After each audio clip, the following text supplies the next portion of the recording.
Mga ka-Republic, goodbye Grand Slam!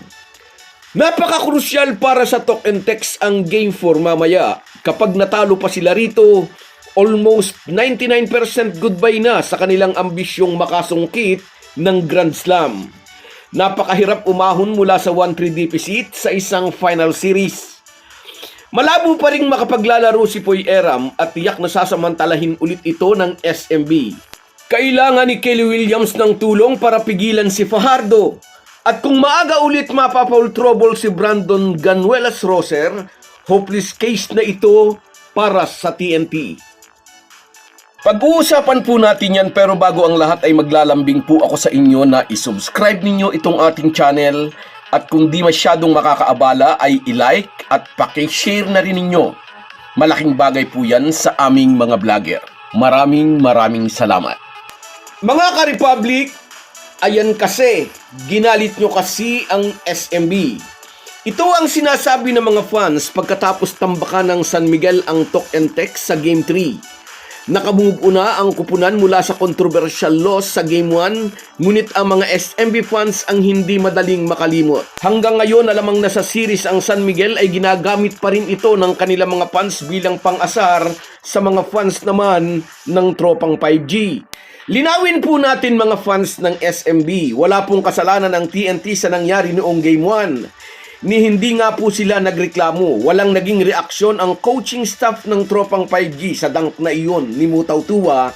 Nasyak lang siguro sila dahil nahabol ng SMB ang 24 points na lamang nila. Ngunit ang hindi nila ginawa o nagawa ay pinanghimasukan ng technical committee na pinamumunuan naman ni Deputy Commissioner Eric Castro.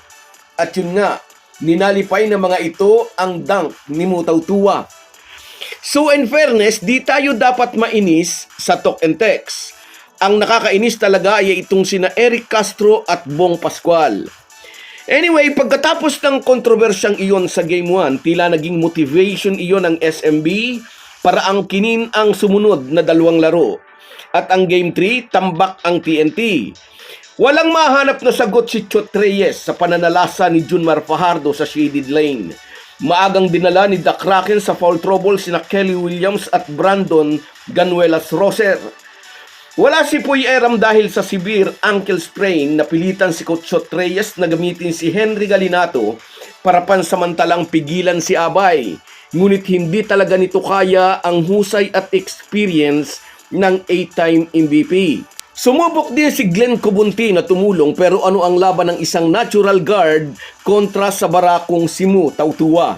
Game 4 na mamaya at kung di makagagawa ng proper adjustment si Chot Reyes para mapigilan ang malalaki ng SMB, especially si Junmar Fajardo na nagkamada ng 33 points sa Game 3, opinyon ng marami, ganito kaaga halikan na nila ng paalam ang pinapangarap nilang Grand Slam.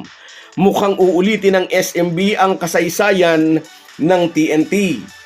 Noong 2010-2011 PBA season, nagkaroon din noon ng pagkakataon ang Talk and Text na sungkitin ang napakailap na Grand Slam title. First conference noon ang Philippine Cup, sumunod ang Commissioner's Cup, then ang Governor's Cup. Pero nahadlangan ng Petron Blaze, SMB ngayon ang kanilang pangarap. Tinalo sila sa Game 7 ng kupunang kinu-coach noon ni Atu Agustin.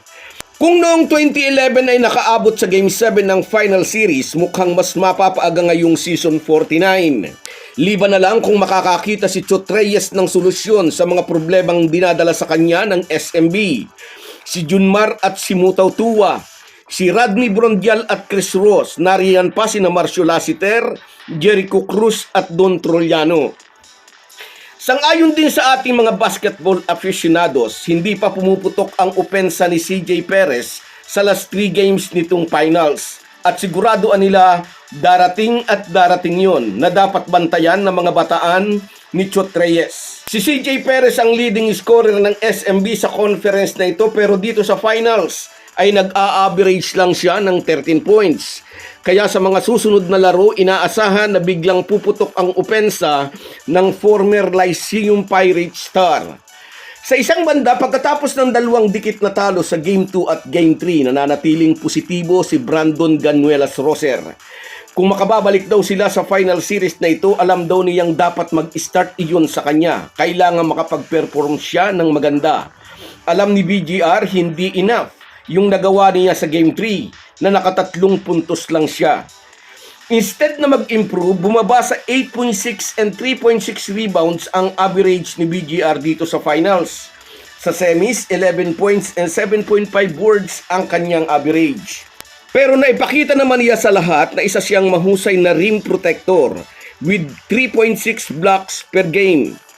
Ngunit higit pa roon ang dapat niyang magawa sa loob ng playing court, lalo na ngayon na walang katiyakan kung kailan makapaglalaro ang kakamping si Poy Eram. Sa kabila ng lahat, buo pa rin ang loob ng 6'6" Phil-Am na malaki pa rin ang kanilang chance. Kahit down sila ngayon dito sa Best of 7 Final Series, may silver lining na nakita si Chot Reyes. Sa Game 3, nagpakita ng kahandaan si Almond Busotros, scoring big shots na sandaling nagbigay ng buhay sa opensa ng TNT. Mamaya abangan natin kung paano siya gagamitin ni Chot Reyes. So guys, yan lang muna. Hanggang sa muli. Kung wala po kayong mga viewers namin na walang magtatagumpay na vlogger, kaya salamat po sa inyong panunood. Shout out Edwin Pereras, dapat lang daw durugin, sabi niya. Shout out sa iyo, idol.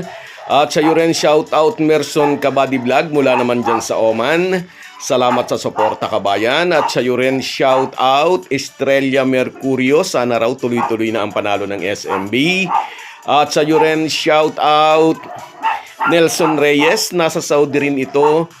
Regards din sa iyo, idol. At sa iyo rin shout out Gaspar Palermo, lagi raw siyang nakaabang. Salamat sa suporta, idol. At sa iyo rin Mansueto Kahayagan, 0 na raw, 3-0 na raw dapat. At sa iyo rin shout out Arthur Sabari. At sa iyo rin shout out Sanri Niger, grabe daw manakit si Cruz. At sa iyo rin shout out Kaloy 666. Salamat sa inyong lahat.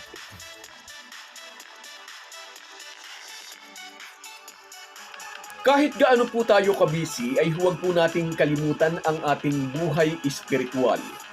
Lagi po tayong magpasalamat sa bawat araw na dagdag sa ating buhay. Malaki po ang maitutulong ng pananalangin araw-araw.